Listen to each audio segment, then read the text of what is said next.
Hey everyone, in this quick guide, I'm going to show you step by step how to send your CV using Gmail in 2026. Super simple, but there are a couple small things you want to get right. So yeah, let's do it. First, sign into your Gmail account with your email and password. If you're already logged in, you'll land right on your inbox.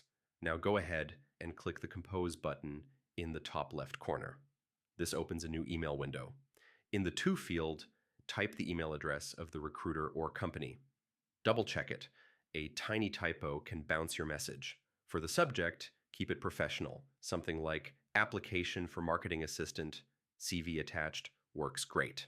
Next, write a short intro message. Doesn't have to be long, just who you are, what position you're applying for, and that your CV is attached.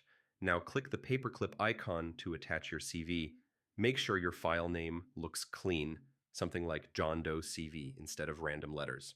PDF works best because it looks the same everywhere. If your CV is in Word, just save it as a PDF before sending. When everything looks good, hit send. Gmail will upload your CV and send it out right away. If you want, check your sent folder to confirm the attachments there. It's a nice quick double check.